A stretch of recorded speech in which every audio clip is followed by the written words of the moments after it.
Warta Sepekan GBT Kristus Alfa Omega Boja.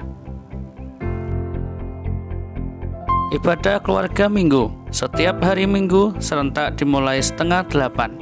Ibadah online melalui channel YouTube GBT KAO Boja.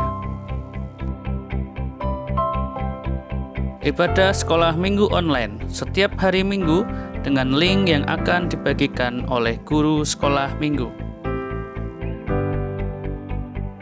Mesbah keluarga setiap hari Rabu serentak dimulai pukul 7 malam.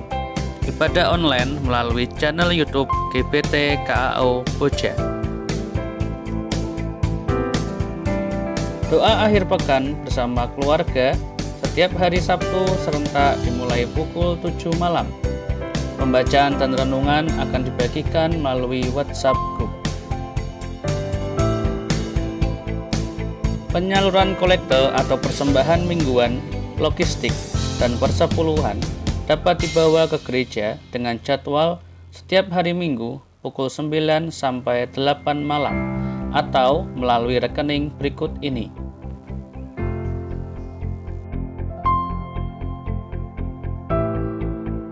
Sebelum mulai mendengarkan firman Tuhan, mari siapkan Alkitab dan catatan serta alat tulis. Tuhan Yesus memberkati. Shalom Bapak Ibu, bagaimana kabarnya? Tetap baik ya, luar biasa. Ya, puji Tuhan. Kalau sebentar kita bersama-sama mendengar akan sebagian firman Tuhan, kita siapkan hati, pikiran kita supaya tetap fokus dengan firman Tuhan. Dan firman Tuhan pagi ini sangat memberkati hidup kita ya. Kita sebelum masuk dalam firman Allah, kita siapkan hati kita. Sekali lagi akan berdoa lebih dahulu ya, saudaraku.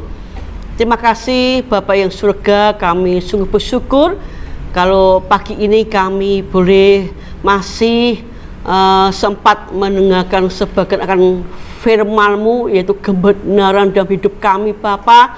Karena kami butuh firman-Mu dalam setiap hidup kami, karena firman-Mu selalu menasihati kami, mengingatkan kami dan menegur kami supaya hidup kami selalu waspada dalam setiap hidup kami untuk kedepannya Bapa, untuk mengatur setiap waktu kami, khususnya untuk kami pergunakan yang sebaik-baiknya Tuhan, dengan waktu kesempatan yang Tuhan masih anugerahkan buat kami, biar kami pergunakan yang sebaik-baiknya, sebab waktu ini waktu yang singkat, waktu yang sedikit ini Bapa, biar kami melakukan sesuatu yang bermanfaat, yang berguna buat sesama kami, buat pekerjaan Tuhan, dan bahkan untuk Tuhan sendiri. Terima kasih Bapa, Kau berkati firman-Mu, Kau berkati hamba-Mu, Kau beri hikmat, akal budi juga Tuhan. Kau berikan hal yang baru dalam firman-Mu sehingga kami boleh sungguh-sungguh Bapa menerima berkat yang baru firman-Mu dalam hidup kami Tuhan. Terima kasih Bapa, waktu yang singkat ini kami serahkan pada Engkau, biar Tuhan berkati, pimpin dalam jam-jam pemberitaan akan firman-Mu Bapa. Terima kasih Bapa, dalam nama Tuhan Yesus kami serahkan firman pagi ini. Haleluya, amin. Ya Bapak Ibu, pada pagi hari ini kita akan mendengar firman Allah bersama-sama, yaitu tentang bijak dalam menggunakan waktu yang baik. Ya, bijak dalam menggunakan waktu ya dengan baik. Ya, saudaraku, kita bersyukur kepada Tuhan ya, kalau hari ini sampai hari ini kita masih diberikan nafas kehidupan oleh Tuhan ya. Tuhan masih berikan kesempatan, berarti ya, berikan waktu yang ada untuk kita hidup ya. Berarti ini satu anugerah yang Tuhan berikan buat kehidupan kita, supaya dengan waktu yang ada atau kesempatan yang Tuhan masih anugerah buat kita, kita pergunakan ya sebaik-baiknya ya, yang berguna, bermanfaat ya, yang berarti saudaraku ya. di dalam Ulangan Bapak Ibu, Ulangan 32 kalau Bapak Ibu baca di ayat pertama sampai akhir ya saat ini nggak bisa dibaca, nanti Bapak Ibu kalau nanti selesai firman Tuhan bisa dibaca. Merupakan jeritan atau keluhan Tuhan ya yang disampaikan kepada Nabi Musa ya. Jadi Tuhan berkata kepada umat Tuhan pada waktu, oh sekiranya umatku hidup di dalam kebijaksanaan. Oh kiranya kalau umatku itu hidup di dalam hati yang penuh kebijaksanaan atau hati yang penuh bijak ya. Jadi pada waktu itu umat Tuhan tidak memiliki hidup yang bijaksana ya, tidak menggunakan waktu sebaik-baiknya yang Tuhan anugerahkan buat mereka. Jadi Tuhan menjerit, mengeluh, mengapa umatku seperti ini ya, kalau tidak menggunakan waktu sebaik-baiknya. Jadi orang yang bijaksana atau orang yang memiliki hati yang bijak ya, itu pasti memperhatikan endingnya atau akhir hidupnya ya. Itu yang diingatkan Tuhan untuk kita Pak Ibu. Kalau kita dalam perjalanan kita hidup dalam dunia ini, kita harus memperhatikan bagaimana nanti ending hidup kita atau akhir hidup kita ya. Itu orang yang bijaksana ya. Kita Bapak Ibu di dalam perjalanan kita mengiring Tuhan atau kita hidup dalam dunia ini, kita nggak hidup selamanya Bapak Ibu. Ingat ya, kita nggak bakal hidup selamanya atau bergulir terus untuk selamanya, tidak. Suatu ketika kita akan ada waktu untuk berhenti ya, yaitu apa? Di saat Tuhan panggil kita, di saat Tuhan memanggil kita untuk pulang ke surga ya. Jadi di situ kita akan berhenti ya, untuk hidup berhenti, untuk apapun aktivitas yang kita lakukan juga berhenti saat Tuhan memanggil kita ya. Jadi kalau kita sadar hal seperti ini, kita akan menjadi orang yang bijaksana. Kita akan menggunakan waktu itu sebaik-baiknya dalam hidup kita ya. Kalau kita baca Bapak Ibu dalam Efesus ya, mari kita baca di dalam Efesus pasal yang kelima, Efesus pasal yang kelima ayat 15 dan 16 ya. Efesus pasal yang kelima ayat 15 sampai 16 ya. Kita akan baca sama-sama. Kita semua Bapak Ibu mendapatkan amin ya. 2, 3. Karena itu perhatikanlah dengan seksama bagaimana kamu hidup. Janganlah seperti orang bebal, tetapi seperti orang arif. Dan pergunakanlah waktu yang ada, karena hari-hari ini adalah jahat ya. Ini peringatan dari Tuhan untuk umatnya supaya kita memperhatikan hidup kita. Perhatikan hidupmu, perhatikan perjalanan hidupmu ya. Jangan kamu menjadi orang yang bebal, tapi menjadi orang yang bijak. Saudaraku, orang yang bebal itu tidak memperhatikan bagaimana ending dalam hidupnya atau akhir hidupnya. Dia nggak pernah memikirkan. Jadi waktu yang Tuhan berikan buat dia sia-siakan, yang tidak mempergunakan waktu sebaik-baiknya, yang berarti, yang bernilai. Tidak, dia hidup dalam kedagingan, dalam hawa nafsu, sembrono ya, hidup dalam dosa ya. Itu orang yang bebal ya. Saudaraku, ingat di zamannya Nabi Nuh ya, pada waktu itu orang-orang yang hidup di zaman Nabi Nuh ya, mereka hidup seperti orang bebal ya. Dia tidak mengerti bahwa Tuhan berikan waktu, kesempatan buat mereka untuk berubah, bertobat. Sebab kalau Bapak Ibu baca di dalam Kejadian itu, hidup mereka moralnya merosot, rusak.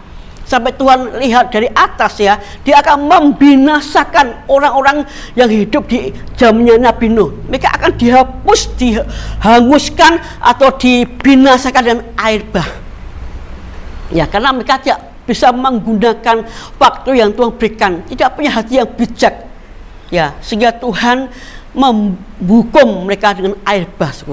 Tapi di tengah-tengah orang yang bebal ini, yang nggak punya hidup yang bijaksana ya, ada satu keluarga yaitu Nabi Nuh, di mana Nabi Nuh dalam keluarganya hidup dalam kebijaksanaan, dalam bijak, hati yang bijak ya. Dia mampu mempergunakan waktu sebaik-baiknya, hidup yang berarti, yang bernilai, sampai Tuhan menilai Nuh ini orang yang benar, ya, orang yang benar, ya. Jadi Tuhan menilai keluarga Nabi Nuh ini orang yang benar. Yaitu Allah menyelamatkan keluarga Nabi Nuh, ya, Nabi Nuh, sehingga Tuhan menyuruh Nabi Nuh untuk membuat bahtera, ya, itu. Ya, pada waktu Nabi Nuh membuat bahtera, orang-orang tadi yang tidak bijaksana, yang bebal tadi, ya, dia menghina Nabi Nuh. Nabi Nuh disuruh dikatakan orang gila, nggak ada hujan, nggak ada banjir kok buat bahtera, ya. Ini orang bebal bilang begitu, tetapi Nabi Nuh dia tidak merespon, dia diam, ya. Dia terus mengerjakan bahtera ini sampai selesai.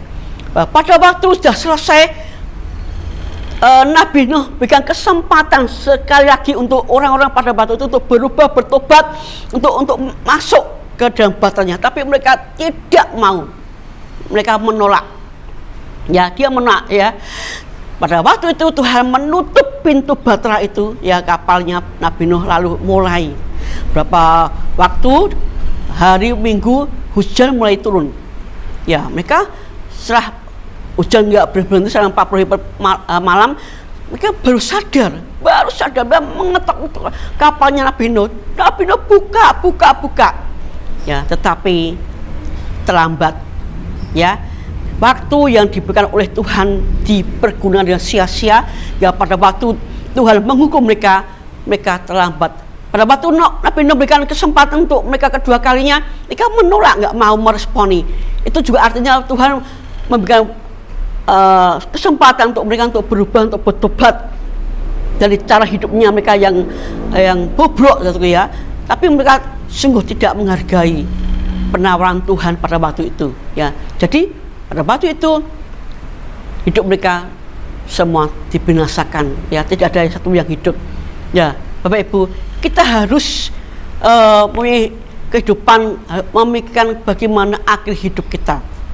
Nah, coba kita memiliki kehidupan yang tidak bebal, tetapi hidup arif, ya, atau bijak, ya. Orang yang bijak itu selalu mempergunakan waktu sebaik-baiknya, suku, ya. Dia akan memikirkan ending dalam hidupnya, akhir dalam hidupnya, karena kita sebagai umat manusia, kita sadar bahwa di sana nanti ada surga dan neraka. Bagaimana kita hidup kita selanjutnya nanti pada waktu Tuhan panggil kita ke surga atau ke neraka, itu ditentukan di mana kita hidup dalam dunia ini, Bapak Ibu, ya. Bagaimana kita hidup di mana Tuhan beri kesempatan ini, kita bergunakan sebaik-baiknya, ya. Jangan kita seperti orang bebal yang hidup di dalam hawa nafsu, kedagingan, hidup yang dalam nggak kebijaksanaan, ya, tapi hidup di dalam bijaksana, hidup yang melakukan nilai yang bernilai, yang berguna, yang bermanfaat, ya, suku, ya. Puji Tuhan, mari kita akan membuka di dalam Yesaya, Bapak Ibu, ya. Yesaya pasal yang ke-26.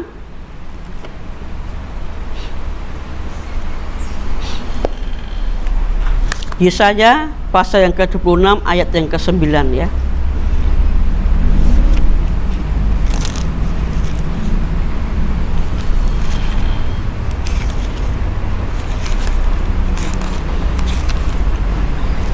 Ya, Yesaya 26 ayat yang ke-9. Ya, kita baca sama-sama, Ibu. Sudah semua, Ibu? Amin, ya. 2, 3. Dengan segenap jiwa aku merindukan Engkau pada waktu malam, juga dengan sepenuh hati aku mencari Engkau pada waktu pagi.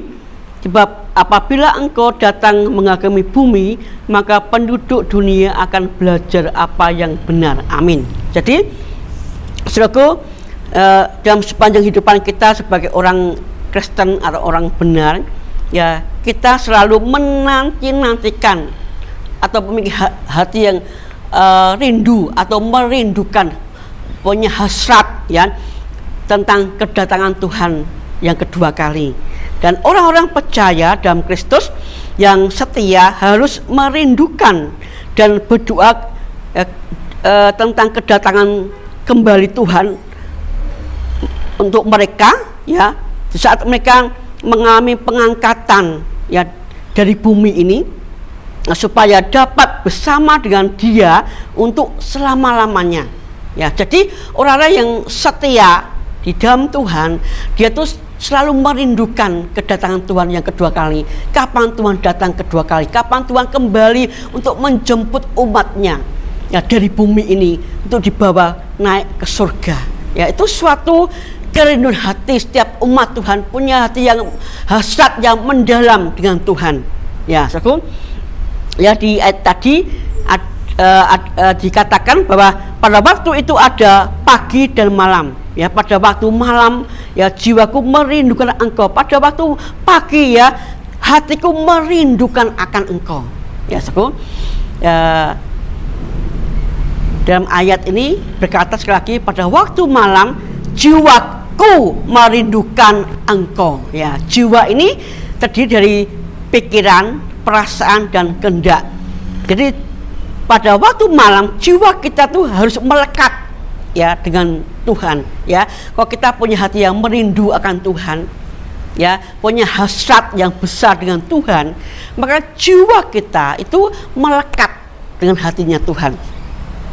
Ya, istiwa pada waktu malam, Bapak Ibu, pada waktu kita mau tidur, ya, hati kita, jiwa kita tuh harus melekat dengan hatinya Tuhan.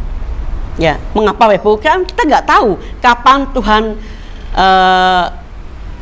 datang kedua kalinya, kapan Tuhan menjemput kita. Kan kita nggak tahu. Pada waktu kita tidur malam, ya, apa yang terjadi kita nggak tahu. Ya, pasti kita harus berjaga-jaga. Ya, kalau hati kita melekat dengan hatinya Tuhan, ya, pada waktu Tuhan panggil kita, ya, pasti kita akan bertemu dengan Tuhan dan kita akan mengalami pengangkatan bersama dengan Tuhan. Tetapi saya tanya Bapak Ibu, ya, setiap malam pada waktu kita tidur, apa yang kita pikirkan? Apa yang di dalam benak kita, apa dalam hati kita, apa yang kita pikirkan?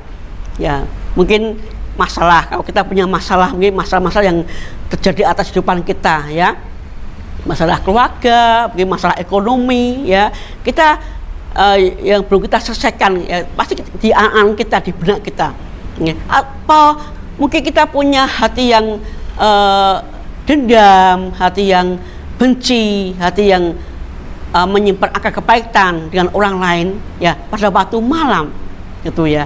Nah, ini kita harus selesaikan dulu Bapak Ibu. Ya, jadi kita gunakan waktu malam itu. Kalau kita ada suatu ganjalan dengan seseorang, ya, kita perlu berdoa kepada Tuhan, ya, untuk menyelesaikan, ya, masalah hati kita dengan orang lain. Ya, ini penting sekali, ya. Kalau kita waktu tidur kita menyimpan suatu ganjalan dalam hati kita, kan, kita nggak tahu apa yang terjadi pada waktu kita malam atau waktu yang tidur, kan nggak tahu, ya. Kita menyimpan, kita belum selesaikan, terus Tuhan panggil kita, ya, kita akan berpikir sendiri, tahu jalan kita kemana, ya. Jadi kita harus setiap malam, ya, kita akan selesaikan apa yang terjadi atas depan kita, dan Tuhan inginkan di depan kita setiap malam, biar kita belajar untuk melekatkan jiwa kita dengan Tuhan, ya, angan kita, pikiran kita, perasaan kebaikan Tuhan. Di angan kita tuh, pikiran kita tuh merasakan kebaikan Tuhan, kuasa Tuhan, mujizat Tuhan, lawatan Tuhan, itu yang kita pikirkan, Ibu. Di dalam pikiran dan hati kita rasakan, supaya itu berarti kita melekat dengan Tuhan, ya. Tuh.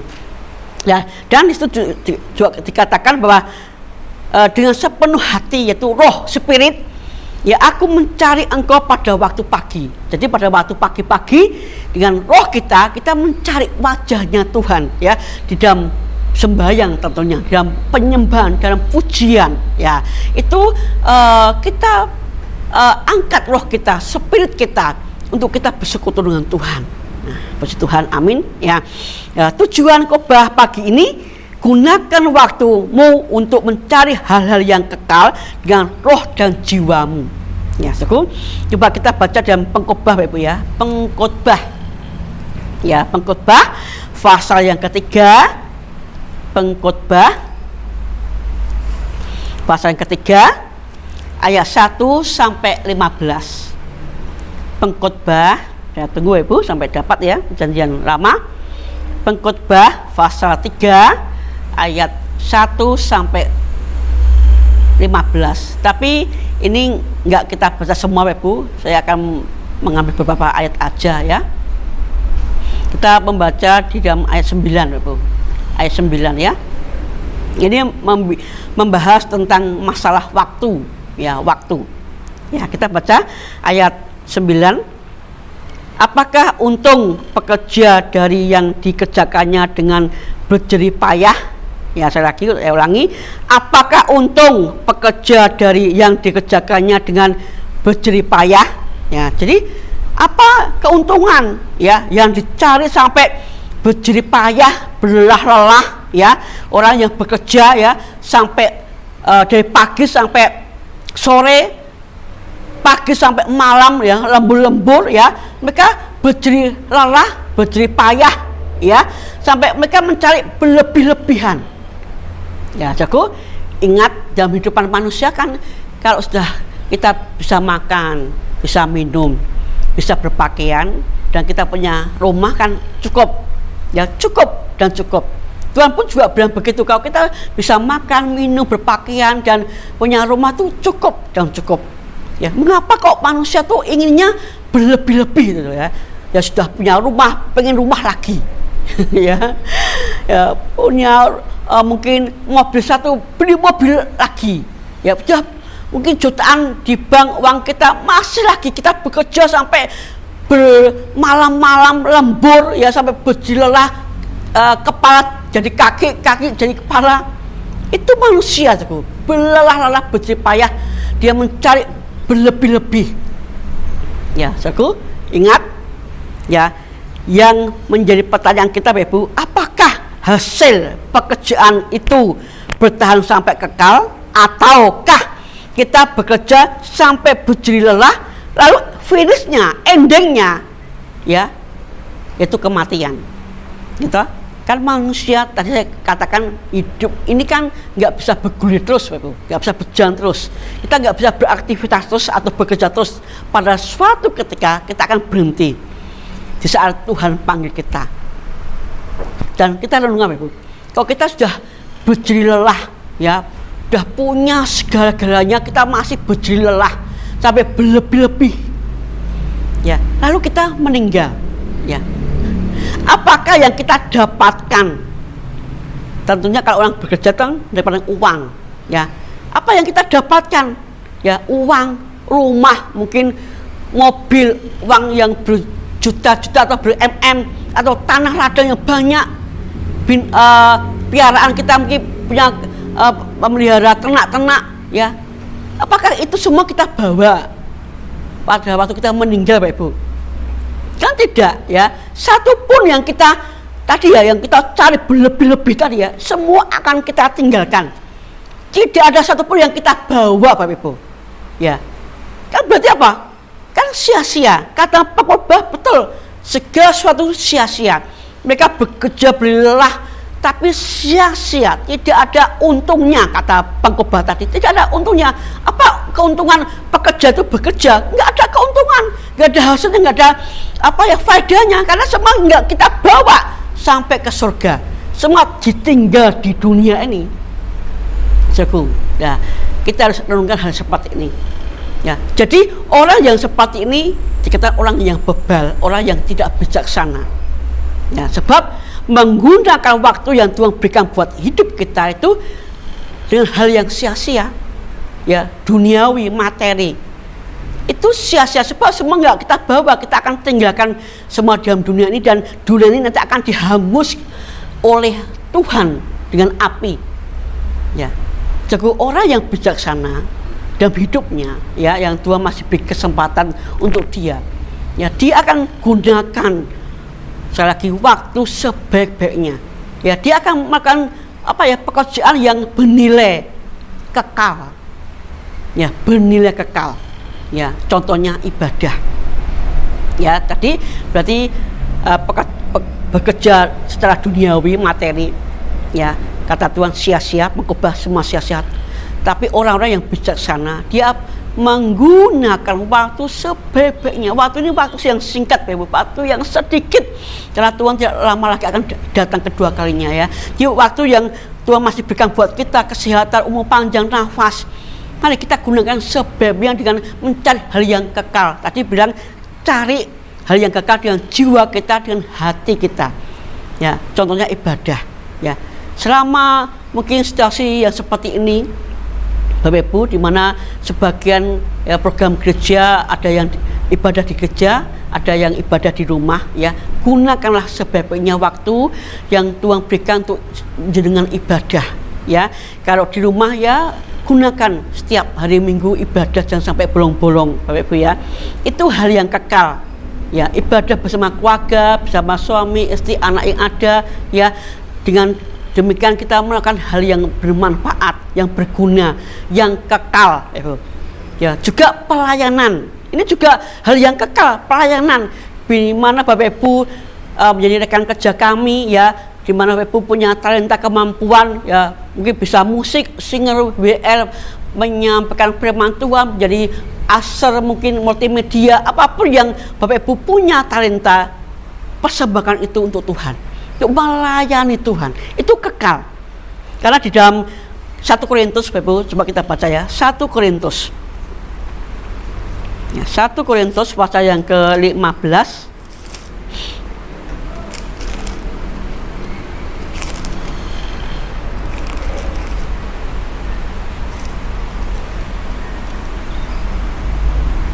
Ayat 58. 1 Korintus 15 ayat yang ke-58. Nanti kita baca Bapak Ibu sama-sama. 2, 3. Karena itu saudara-saudaraku yang kekasih, berdirilah teguh, jangan goyah, dan giatlah selalu dalam pekerjaan Tuhan. Sebab kamu tahu bahwa dalam persekutuan dengan Tuhan, jerih payahmu tidak sia-sia. Amin. Haleluya. Kalau kita berikan hidup kita untuk melayani pekerjaan Tuhan, maka apapun yang kita kerjakan, lakukan selama ini, ya, pelayan-pelayan Tuhan di gereja GBT, ya, Bujia, ya, dengan kemampuan Bapak Ibu yang Bapak Ibu punya dan dipersembahkan untuk Tuhan, jerih payah kita, apa yang kita lakukan tidak sia-sia. Amin. Ini suatu kebanggaan kita. Lain dengan yang tadi, yang awal, ya, berjipaya dengan apa, mencari hal yang duniawi, materi, duit, semua akan muspro, tidak ada artinya, ya, tidak ada gunanya. Tapi orang-orang yang bekerja di ladangnya Tuhan, ya, itu tidak sia-sia. Biar Bapak Ibu selama ini dia melayani pekerjaan Tuhan di GBT, ya, tidak ada gaji, nggak dibayar. Tapi ingat Bapak Ibu, Tuhan yang menggaji Bapak Ibu, ya. Karena Tuhan itu tidak pernah apa ya, tutup mata. Dia nggak bakal diam, Bapak Ibu. Segala suatu pengorbanan Bapak Ibu, waktu, tenaga, pikiran, ya. Kalau Bapak Ibu mungkin dia melayani hari Minggu, Sabtu harus berdoa, latihan, ya, musik, singer, mungkin multimedia, terima tamu, ya, kolektan, kapten doa, pelayan perjamuan kudus, ya, itu Tuhan menghitung jerih payah Bapak Ibu, dan jerih Bapak Ibu tidak sia-sia dihitung oleh Tuhan. Tuhan bilang upah untuk kita, baik di bumi ini, baik di surga. Saya percaya upahnya nggak hanya di surga saja, tapi di bumi pun Tuhan berkati kita, yang memberkati keluarga Bapak Ibu, memberkati pekerjaan Bapak Ibu semakin sukses luar biasa. Itu berkat upah dari hasil Bapak Ibu bekerja keras di ladangnya Tuhan. Biarpun sekali lagi gereja nggak mampu membayar Bapak Ibu, tapi Tuhan yang memberkati itu akan melimpah-limpahkan berkatnya buat Bapak Ibu. Jadi Bapak Ibu, kalau Bapak Ibu melayani pekerjaan Tuhan, ya, berikan waktu, tenaga, pikiran yang sebaik-baiknya untuk Tuhan.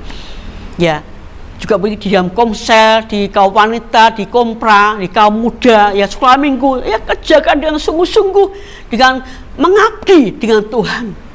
Mungkin Bapak Ibu harus berkorban waktu, tenaga, pikiran, tidak apa-apa Bapak Ibu, ya. Nanti kita akan diberi oleh Tuhan upah yang luar biasa, baik di bumi, baik di surga. Nah, dia gunakan kesempatan yang ada ini, selama Tuhan berikan jadwal pelayanan Bapak Ibu, kita kerjakan dengan baik, dengan sungguh-sungguh, ya.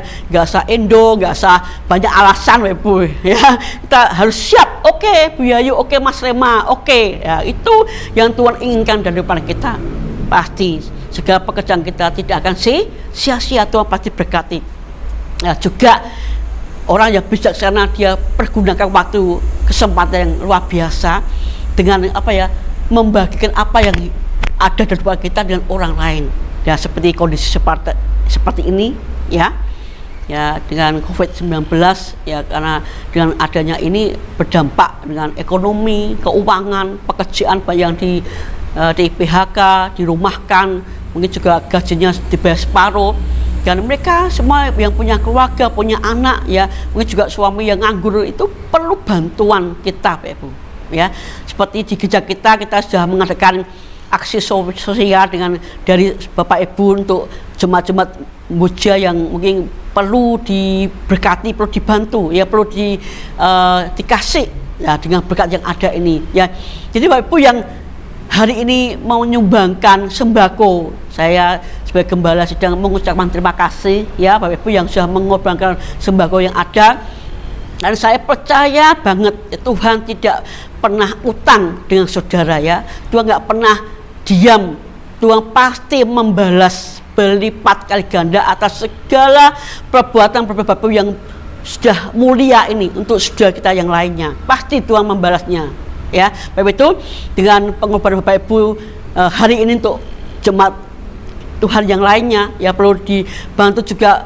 Mungkin juga kami punya pemikiran juga untuk orang-orang yang di luar GBT juga yang perlu kami berkati, perlu kami bantu ya dengan sembako Bapak Ibu ini ya, supaya hidup kita sebagai orang Kristen, anak Tuhan itu menjadi berkat bagi mereka juga ya. Wah, orang Kristen itu baik, itu sangat mempedulikan ya, dan nama Tuhan dipemuliakan ya, puji nama Tuhan. Jadi terima kasih sekali lagi, dan ini sembako yang kami terima sudah kami bagi-bagikan dengan mereka, bermanfaat untuk mereka Bapak Ibu, dan saya percaya inilah perbuatan sudah yang sungguh berarti ya, berfaedah ya, dalam memberkati orang lain ya. Dimana kita hidup kita menjadi berkat, itu dimana kita ganti memberkati orang lain ya, ganti memberkati orang lain, itu jadi hidup kita berarti.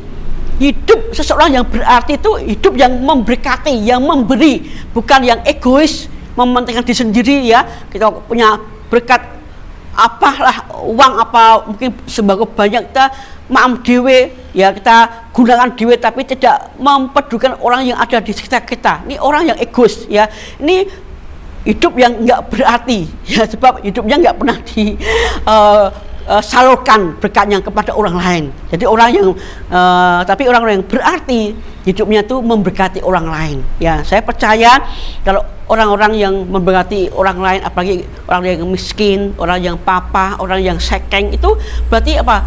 Kita mengutangi Tuhan Bapak Ibu ya. Kita mengutangi Tuhan. Karena dalam Matius Bapak Ibu, coba kita baca yang terakhir ya. Matius pasal yang ke-25 Bapak Ibu, coba baca ya. Matius pasal yang ke-25 ayat 40. Matius pasal yang ke-25 ayat yang ke-40. Kita baca ya, saudara.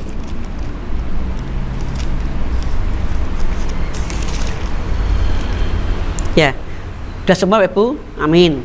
Oke, baca sama-sama ya. 2, 3. Dan raja itu akan menjawab mereka, aku berkata kepadamu, sesungguhnya segala sesuatu yang kamu lakukan untuk salah satu orang dari saudaraku yang paling hina ini, atau yang paling miskin, paling papa, paling nggak punya ya, yang butuh pertolongan, kamu telah melakukannya untuk aku, kata Tuhan ya. Kamu melakukan untuk aku, kamu berbuat untuk aku, dan aku ya tidak berdiam diri atau menutup mata. Aku akan membalas apa yang sudah kamu perbuat untuk saudara-saudaraku yang hina, yang miskin, yang papa, yang butuh pertolongan. Ya, sekali lagi berarti kita mengutangi Tuhan ya. Tuhan nggak mau utang dengan kita Ibu ya. Tuhan nggak mau utang dengan kita. Kalau Tuhan utang dengan kita tuh, Tuhan tuh pasti mengembalikan, membalas ya. Sekali lagi segala perbuatan Bapak Ibu yang berguna, yang berbeda, yang bermanfaat untuk saudara kita yang lainnya ya, juga untuk gereja kita, khususnya untuk Tuhan ya.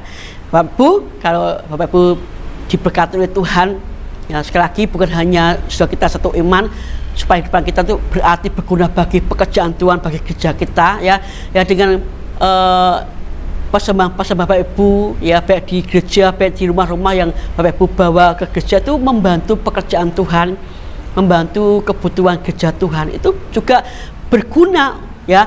Berarti bersama Bapak Ibu itu berguna untuk pekerjaan Tuhan. Itu mulia.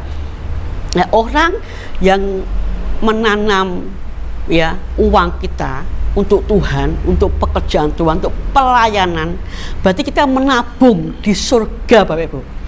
Dan nanti kalau kita pulang ke surga, uang-uang kita nanti ada di sana.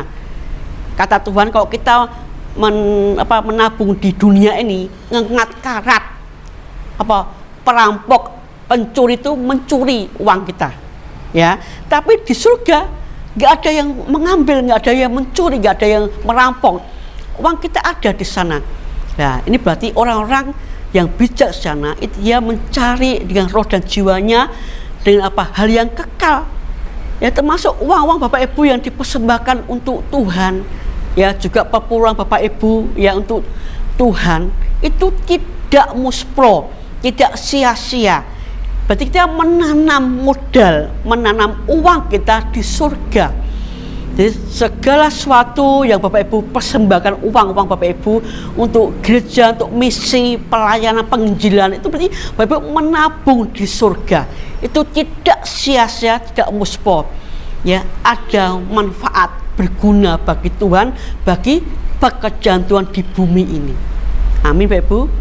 Haleluya. Mari Bapak Ibu, dengan firman Tuhan yang mampu saya sampaikan untuk Bapak Ibu yang di rumah, biar kita dibangkitkan kembali, disadarkan kembali untuk menggunakan waktu yang masih ada, di mana Bapak Ibu diberikan waktu Tuhan nafas atau hidup yang dunia ini, pergunakan sebaik-baiknya Bapak Ibu ya.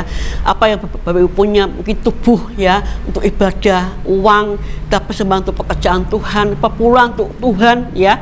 Maka apapun yang Bapak Ibu persembahkan, semua pasti ada manfaat, faedah untuk Tuhan dan untuk pekerjaan Tuhan, dan Tuhan pasti memberkati secara luar biasa. Amin Bapak Ibu. Haleluya. Sekian Bapak Ibu firman Allah yang sanggup saya sampaikan, biar menjadi berkat buat kita semua ya. Mari kita akan tutup dengan doa. Terima kasih Bapak yang surga, kami bersyukur sekali Tuhan melawat di dalam firman-Mu pada pagi ini, yang sungguh memberkati hidup kami, rohani kami. Biar kami disadarkan melalui firman-Mu, menggunakan waktu-waktu yang masih ada, di mana Tuhan masih memberikan umur panjang dan nafas buat kami. Biar apa yang ada dalam kehidupan kami persembahkan untuk Engkau Tuhan, untuk pekerjaan Tuhan, untuk sesama kami Tuhan, yang perlu bantuan kami. Biar hidup kami berarti bagi mereka, bagi pekerjaan Tuhan, dan bagi Engkau Tuhan. Terima kasih Bapa, biar firman-Mu yang hamba-Mu sampaikan tidak berhenti di sampai sini saja, tapi terus Roh Kudus-Mu bekerja dalam setiap hidup umat-umat-Mu yang ada di GPT Bapa, di rumah-rumah mereka. Tuhan berkati firman dalam hidupan mereka, sehingga firman ini menjadi rema daging dalam setiap hidupan mereka, dan mereka bisa melakukan, mempraktikkan firman-Mu yang sudah kami dengar bersama-sama. Tuhan berkati jemaat-Mu ya Bapak, semua yang di rumah-rumah, Tuhan tetap tinggal dalam rumah tangga mereka masing-masing. Berkati suami mereka, istri mereka, anak mereka ya Tuhan. Kau terus membagikan semangat mereka untuk terus beribadah dengan setia, dan yang setia Tuhan. Terima kasih Bapa, terima kasih. Kami bersyukur untuk firman pada pagi ini. Kami serahkan semua doa kami di dalam nama Tuhan Yesus. Kami sudah berdoa dan bersyukur. Haleluya. Amin.